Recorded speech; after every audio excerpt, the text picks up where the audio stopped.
Hai. Hai. Halo. So, kami dari kelompok 7, kelas 1 D31, Polstat STS Angkatan 62 akan menunjukkan kepada kalian cara menampilkan data atau cara menyajikan data melalui infografis. Tapi infografis itu apa ya? Nah, apa sih infografis itu? Infografis adalah suatu bentuk penyajian data dengan konsep visual. Lalu, apa bagusnya infografis? Jadi, infografis membuat tampilan data kita terlihat lebih menarik, dan juga tentunya membuat orang-orang yang membacanya menjadi lebih mudah untuk memahaminya. Penasaran kan gimana cara buatnya? So, keep on watching! Sebelumnya jangan lupa like dan komen agar nilai kami makin tinggi. Oke, sekarang ke video. Let's get it.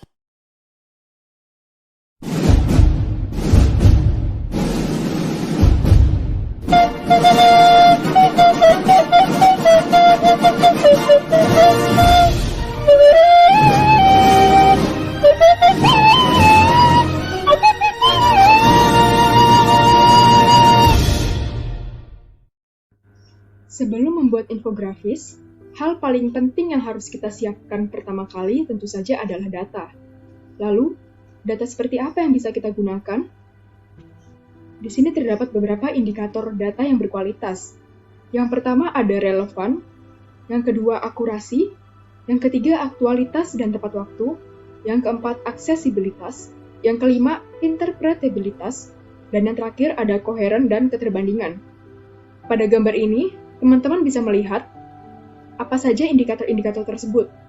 Setelah mengetahui dan memastikan data yang kita miliki adalah data yang berkualitas, teman-teman bisa melanjutkan untuk membuat infografisnya. Baik teman-teman, setelah tadi kita mengetahui tentang indikator data yang berkualitas, sekarang saya akan mendownload data yang berasal dari web BPS. Kenapa dari web BPS? Karena data-data yang berasal dari web BPS itu sendiri sudah bisa dijamin kualitasnya. Saya akan menjelaskan bagaimana cara mendownload di web BPS. Yang pertama kita kunjungi lamannya bps.go.id. Lalu kita tinggal mencari datanya, data apa yang kita inginkan. Di sini saya akan menggunakan data produksi perikanan tangkap di Laut Indonesia menurut komoditas utama. Kita cari.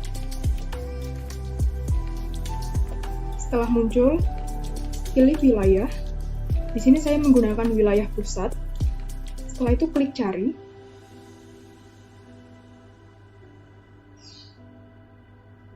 Lalu saya memilih data yang ada di paling atas ini.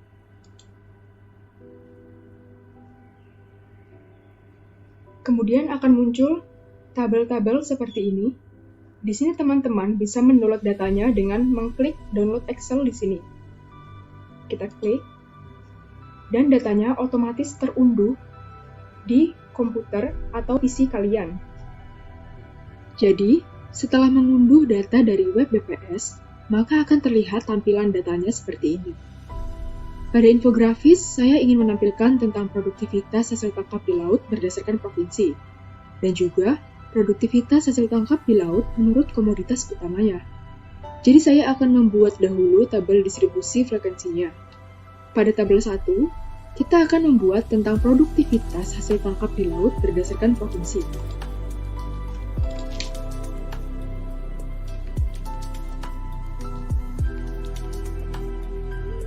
Karena kita akan menampilkan data berdasarkan provinsi, maka akan lebih baik jika pada penyajian data nanti kita menggunakan peta statistik, di mana interval pada peta statistik ini makin membesar pada tiap kelas, agar nantinya perbedaan pada tiap provinsi dapat terlihat kontras. Di sini, saya akan membagi tabel berdasarkan nomor, interval, dan frekuensinya.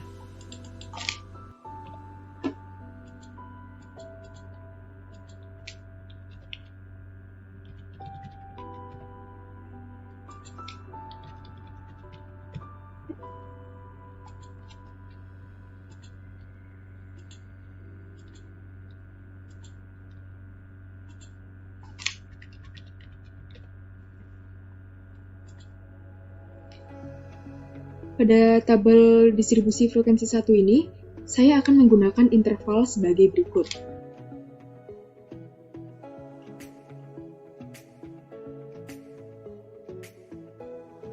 Lalu untuk mencari frekuensinya, kita bisa menggunakan rumus dari Excel, tapi terlebih dahulu kita harus mencari bins array-nya.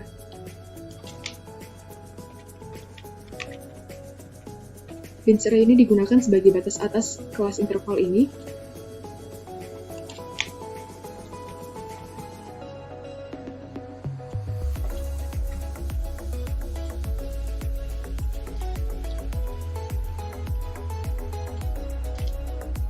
Lalu rumus frekuensinya sendiri sama dengan frekuensi. Data array-nya kita masukkan data jumlah tangkap di laut dari seluruh provinsi.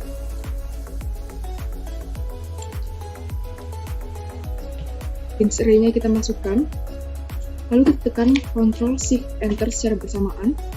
Dan untuk menjumlahnya sendiri, di sini kita bisa menggunakan AutoSum.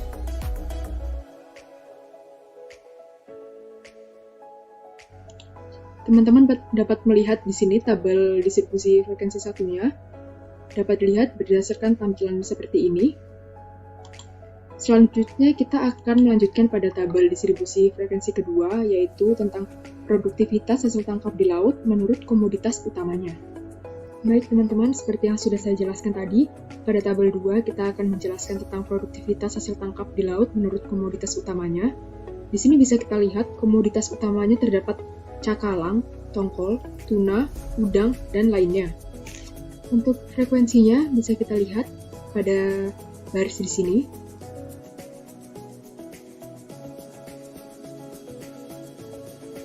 Lalu, untuk menjumlahkannya, kita tinggal melakukan AutoSum. Nah, untuk mencari persentasenya, teman-teman pasti sudah tahu rumusnya, yaitu jumlah per komoditi dibagi dengan jumlah total dikali 100. Maka saya dapatkan di sini persentasenya berupa 7,27% untuk cakalang, 7,33% untuk tongkol, 4,57% untuk tuna, 6,23% untuk udang, dan 74,60% untuk yang lainnya. Untuk menjumlahkan persentase frekuensinya, kita sama saja dengan tadi, kita tinggal melakukan AutoSum. Di sini kita dapat 100%.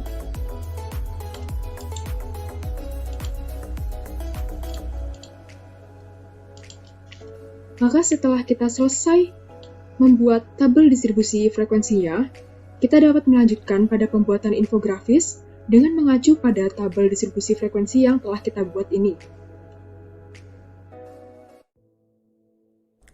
Nah, sekarang kita lanjut ke step yang berikutnya, yaitu pembuatan infografis. Di sini teman-teman bisa pakai software apa aja untuk membuat infografis, namun di tutorial kali ini saya akan membuat tutorial infografis menggunakan Adobe Illustrator. Nah, setelah terbuka, teman-teman langsung aja klik Create New. Kemudian teman-teman bisa pilih ukurannya. Karena di sini saya ingin membuat infografis menurun, maka saya pilih yang portrait dan langsung aja di create. Nah, udah terbuka, ini adalah kanvas kita atau artboard kita, dan kita bisa membuat infografis kita di sini. Nah, jadi sekarang hal pertama apa nih yang harus kita lakukan? Nah, di sini saya saranin buat teman-teman untuk membuat garis bantu terlebih dahulu untuk mempermudah membuat poster. Jadi teman-teman komen Ctrl R, kemudian teman-teman bisa bikin garis bantunya dengan cara ditarik dari atas atau dari kiri untuk garis vertikal dan yang atas untuk garis horizontal. Nah, jadi fungsi dari garis bantu ini supaya teman-teman tuh bisa nentuin marginnya, bisa bagi dua posternya dengan baik, atau bagi 3, atau pokoknya buat bantulah teman-teman. Nah, untuk garis bantunya berada pada posisi yang proporsional, teman-teman bisa atur langsung di sini, ini untuk X-nya dan ini untuk Y-nya. Contoh aku pengen bikin marginnya 50. Nah, dia bakal pindah sendiri kalau teman-teman ubah. Nah, kalau teman-teman rasa garis bantunya udah cukup, teman-teman sekarang boleh lihat di layers. Nah, di layer 1 ini udah terdiri dari 5 garis bantu. Kalau bisa teman-teman tuh tiap layer diberi nama biar jangan kececer. Terus layer yang kedua aku bakal bikin header.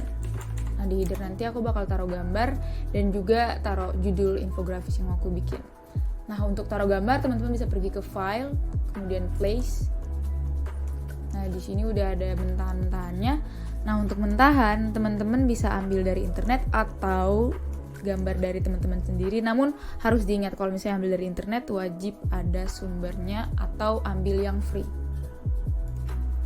Nah jadi di sini teman-teman bisa langsung place aja. Dan gambar yang aku pilih ini tentang kapal gitu karena infografisku juga tentang itu, tentang hasil tangkap laut. Nah teman-teman bisa sesuaikan aja gambarnya di kanvas teman-teman, dan ini bakal kukat karena mungkin bakal makan waktu. Nah headernya udah jadi. Nah kan tadi aku bilang garis bantu itu sangat berguna karena kayak gini, biar kelihatan rapi, dia nggak keluar margin, terus sebelah sininya juga. Nah di sini tuh ada sumbernya, jadi sumber datanya kita dapat dari mana, kita harus taruh dalam infografisnya. Terserah sih mau taruh di sini atau taruh di bawah sini, di mana-mana aja boleh. Nah kemudian aku pengen bikin poin-poinnya, subtitle. Jadi subtitlenya bakal aku tambahin yang 2 tabel yang udah kita dapat tadi sebelumnya di data Excel, dan juga aku bakal tambah untuk sebelumnya aku bakal tambah tentang fakta menarik laut di Indonesia agar menarik perhatian orang yang lihat infografis aku. Nah juga fakta menariknya ini teman-teman harus cari bener-bener di sumber yang terpercaya, bukan asal-asal ambil aja. Oke, bakal aku cut supaya tidak membuang-buang waktu ya teman-teman. Caranya sama aja, nanti dibuat teksnya, dibuat gambarnya kayak tadi, place, pakai file place, gitu aja. Jadinya gini deh, konten pertama untuk infografis saya. Nah ini nih opsional aja, nggak harus ditaruh, jadi dari teman-teman aja kreatifnya.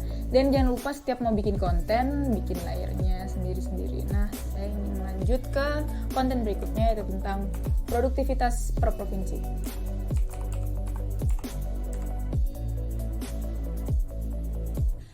Nah karena tipe infografis saya yang menurun ke bawah, maka saya bakal taruh konten keduanya di bagian sini. Nah daripada nanti teman-teman bikin ulang lagi, kayak cari tempat yang pas lagi, garis yang pas lagi, teman-teman bisa langsung copy ini aja dengan cara ini. Kita buka dulu layernya, kita pilih, dan transform, move. Nah karena kita mau pindah ke bawah, maka horizontalnya 0 dan vertikalnya yang bergerak. Saya pindahkan sebanyak 400. Nah teman-teman bisa preview dulu udah pas atau belum, kalau belum dicoba lagi. Nah teman-teman bisa klik copy. Nah jadi 2 kan, jadi di sini teman-teman tinggal ubah kalimatnya aja. Nah udah aku ganti judulnya tadi. Untuk yang nanya gimana cara bikinnya garis, kita pakai line segment tool, tinggal ditarik aja. Serah mau kemiringannya kayak mana. Terus ini warnanya diubah menjadi ini. Kalau mau tebel apa tipis, tinggal diatur di stroke.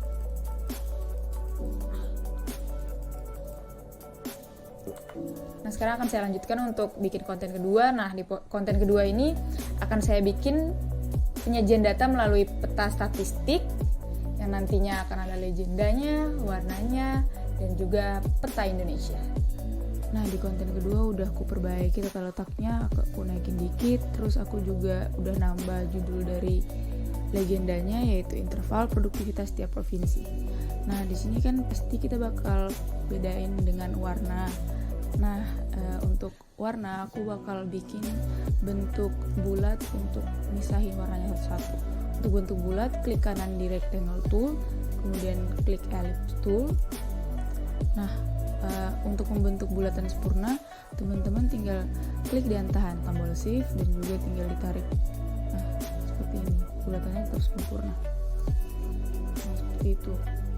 Nah karena data kita berisi 5 interval, bisa dilihat ada 5 interval, maka teman-teman tinggal buat lagi seperti yang sudah diajarkan, yaitu transform dan juga move, dan juga pilih, dan tinggal di preview lalu copy. Bikin sampai 5 kali. Dan juga jangan lupa tambah keterangan legendanya. Yang paling penting adalah teman-teman bisa bedain warna-warna per intervalnya. Untuk ubah warna, teman-teman klik 2 kali di sini, lalu dipilih aja warnanya. Nah, untuk warna itu opsional dari teman-teman, boleh warna apa aja, dan pastikan 5 warna itu benar-benar beda.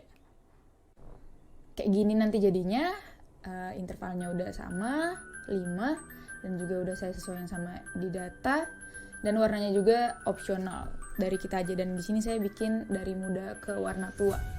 Nah, untuk peta, karena membuat vektor peta itu sangat susah, untuk kita yang masih pemula, langkah baiknya kita mengambil mentahan dari internet, dan jangan lupa untuk disebutkan sumbernya dari mana.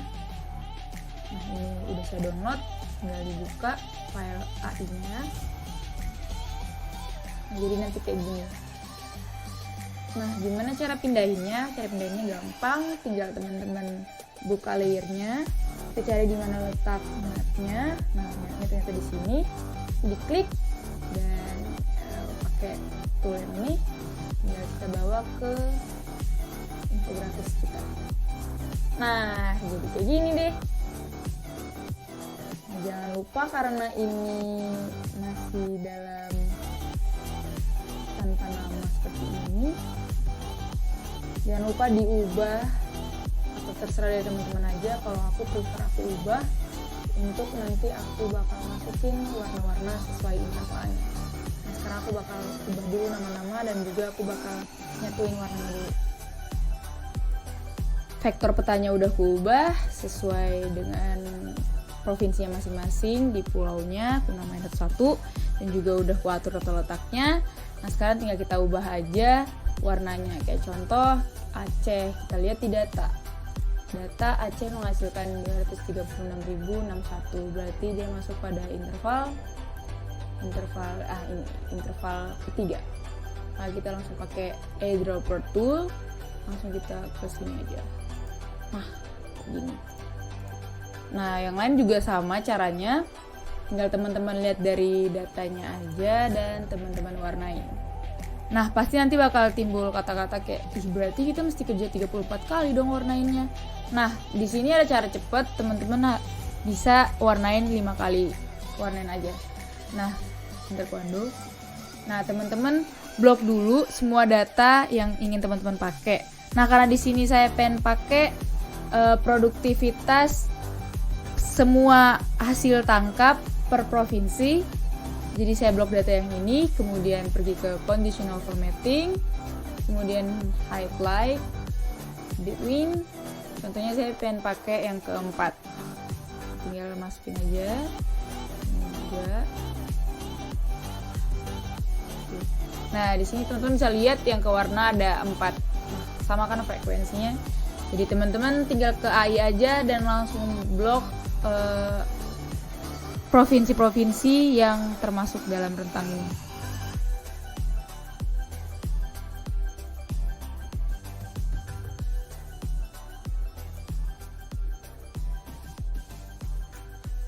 Nah, saat ingin memblok, teman-teman jangan lupa tekan Ctrl dan ditahan supaya yang lain juga ikut kepilih. Nah, ini yang tadi termasuk dalam interval keempat. Nah, teman-teman bisa langsung warnai dengan cara eyedropper tool. Kemudian teman-teman langsung aja ke sini. Nah, terubah kan warnanya. Nah, gitu caranya. Jadi, nanti yang lain juga sama caranya. Dan tada, jadilah penyajian data melalui jenis penyajian peta statistik. Nah, jadinya kayak gini. Kemudian masih ada lagi nih konten dari infografisku. Nah, jadi kita tambah layer dulu. Nah, caranya nanti sama lagi kayak yang tadi, yaitu teman-teman tinggal langsung pergi ke layer di mana teman-teman mau copy, lalu Ctrl Shift M, nah, itu shortcutnya, dan diubah.